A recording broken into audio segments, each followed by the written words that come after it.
Essula ey'omukaaga.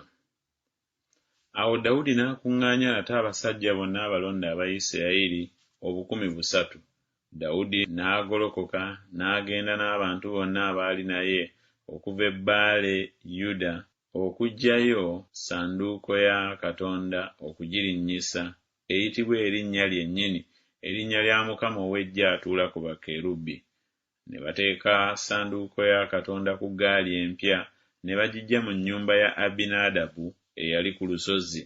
Uzza ne Akiyo batabani ba Abinadaabu ne bagoba eggaali empya, ne bagiggya mu nnyumba ya Abinadaabu eyali ku lusozi n'essanduuko ya Katonda. Akiyo n'akulembera ssanduuko. Dawudi n'ennyumba yonna eya Isirayiri ne bakubira mu maaso ga Mukama ebintu eby'emiberosi eby'engeri zonna, n'ennanga n'entongooli, n'ebitaasa, n'ensaasi n'ebisaala. Awo bwe baatuuka mu gguuliro lya Nakoni, Uzza n'agolola omukono gwe ku ssanduuko ya Katonda n'agikwatako, kubanga ente yeesittala. Obusungu bwa Mukama ne bubuubuuka ku Uzza, Katonda n'amukubira eyo olw'ekyonoono kye, n'afiira awo awali ssanduuko ya Katonda. Awo Dawudi n'anyiiga kuba Mukama awamatukidde Uzza, n'ayita ekifo ekyo Perezuzza ne leero. Dawudi n'atya Mukama ku lunaku olwo n'ayogera nti, essanduuko ya Mukama erijja etya gye ndi? Awo Dawudi n'atayagala kujjulula ssanduuko ya Mukama okugireeta gy'ali mu kibuga kya Dawudi, naye Dawudi n'agikyamya n'agiyingiza mu nnyumba ya Obededomu Omugitti. Awo essanduuko ya Mukama n'emala emyezi 3 mu nnyumba ya Obededomu Omugitti. Mukama n'awa omukisa Obededomu n'ennyumba ye yonna. Awo ne babuulira kabaka Dawudi nti, Mukama awadde omukisa ennyumba ya Obededomu n'ebibye byonna olw'essanduuko ya Katonda.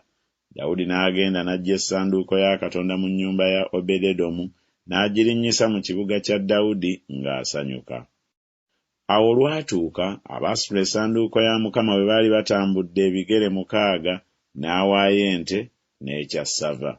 Dawudi n'azinira mu maaso ga Mukama n'amaanyi ge gonna, era Dawudi nga yeesibye ekkanzu eya bafuta. Awo Dawudi n'ennyumba yonna eya Isirayiri ne balinnyisa essanduuko ya Mukama nga boogerera waggulu era nga bafuuwa ekkondeere. Awo olwatuuka essanduuko ya Mukama bwe yali ng'eyingira mu kibuga kya Dawudi, Mikali muwala wa Sawulo n'alingiza mu ddirisa, n'alaba kabaka Dawudi ng'abuuka ng'azinira mu maaso ga Mukama, n'amunyooma mu mutima gwe. Ne bayingiza essanduuko ya Mukama, ne bagiteeka mu kifo kyayo wakati mu weema Dawudi gye yali agisimbidde. Dawudi n'awaayo ebiweebwayo ebyokebwa n'ebiweebwayo olw'emirembe mu maaso ga Mukama. Awo Dawudi bwe yali amaze okuwaayo ekiweebwayo ekyokebwa n'ebiweebwayo olw'emirembe, n'asabira abantu omukisa mu linnya lya Mukama ow'Eggye. N'agabira abantu bonna, ekibiina kyonna ekya Isirayiri, abasajja n'abakazi, buli muntu omugaati n'omugabo ogw'ennyama n'ekitole eky'ezzabbibu enkalu. Awo abantu bonna ne baddayo buli muntu mu nnyumba ye. Awo Dawudi n'akomawo okusabira ab'omu nnyumba ye omukisa. Awo Mikali muwala wa Sawulo n'afuluma okusisinkana ne Dawudi n'ayogera nti, kabaka wa Isirayiri ng'abadde wa kitiibwa leero, eyeebikkulidde leero mu maaso g'abazaana b'abaddu be, ng'omu ku basajja abataliiko kye bagasa bwe yeebikkula nga talina nsonyi. Dawudi n'agamba Mikali nti, kyabadde mu maaso ga Mukama, eyannonda okusinga kitaawo n'okusinga ennyumba ye yonna, okunfuula omukulu w'abantu ba Mukama owa Isirayiri, kyenaava nga nzannyira mu maaso ga Mukama. Era neeyongeranga okwetoowaza okukirawo, era naabanga anyoomebwa mu maaso gange nze, naye abazaana b'oyogeddeko abo balinzisaamu ekitiibwa. Mikali muwala wa Sawulo n'atazaala mwana okutuusa ku lunaku kwe yafiira.